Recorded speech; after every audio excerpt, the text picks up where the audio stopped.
Welcome to my tour through time of Metro Vancouver Regional Parks. I'm Candice Ng.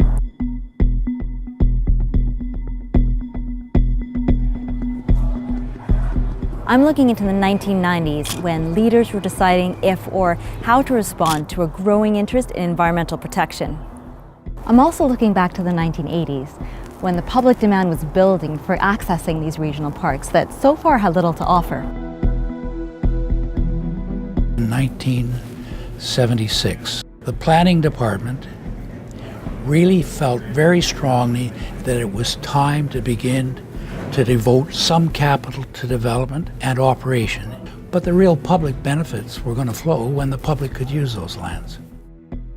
It was decided to allocate more of the existing budget to actual development of recreation facilities. The budget didn't allow for things like skating rinks and baseball diamonds, the type of activities that people were used to at that time. Would people come to regional parks just for nature programs? Could something so simple work?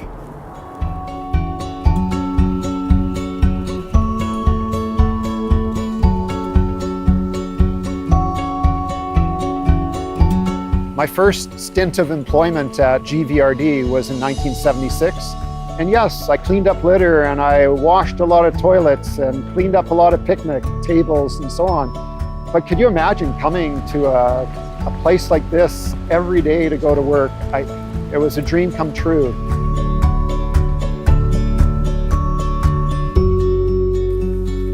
When I joined this regional park system in 1985, it was really at its fledgling stage. We'd reached our first millionth visitor just around that period, and of course now we're at over 10 million visitors a year. But that was a real milestone. Our first nature-based program was centered out of Burnaby Lake Regional Park. No one else was really offering nature-based outdoor programming. Then we moved on to special events, because up until then, regional parks were not well known. Maintenance costs did start to increase because there was money that was needed to go towards visitor centers and picnic shelters and parking lots and washrooms. The option of rental income held appeal, and perhaps that's why, when a conservation-focused group became interested in Tynehead Regional Park in Surrey, there was an agreement in principle. The plan was to feature Canadian and African animals. It coincided really with the decline of zoo use and zoo visitorship at Stanley Park.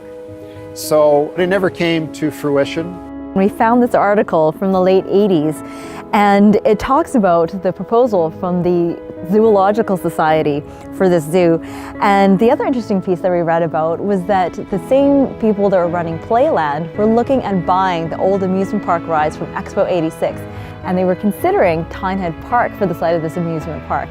But a number of people, including the mayor of Surrey at the time, he said basically that Tynehead Park is not suitable for this kind of a park, and it was suited more for a nature park. In the early 1980s, regional parks starts acquiring heritage buildings like this one, Cambridge House in Boundary Bay Regional Parks. When you buy as much land as we've acquired, you're going to get collateral with them, and quite often that collateral was a heritage building.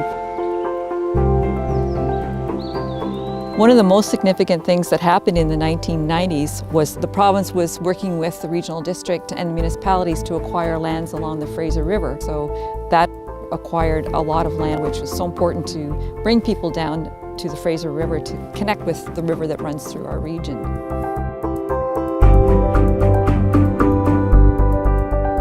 The 90s was really about expanding our programs to meet public demand. We saw dramatic increases in the early spring and into the late fall. A really exciting initiative that was launched was our Park Partnership Program, and where we reached out to form park associations, which would be bodies of citizens that would develop around a park site. And that was the recognition that there were individuals, and especially a lot of community groups and organizations with a vested interest in regional parks. The big takeaway from the 80s and 90s is that connecting people to nature can be simple, beautiful, and affordable.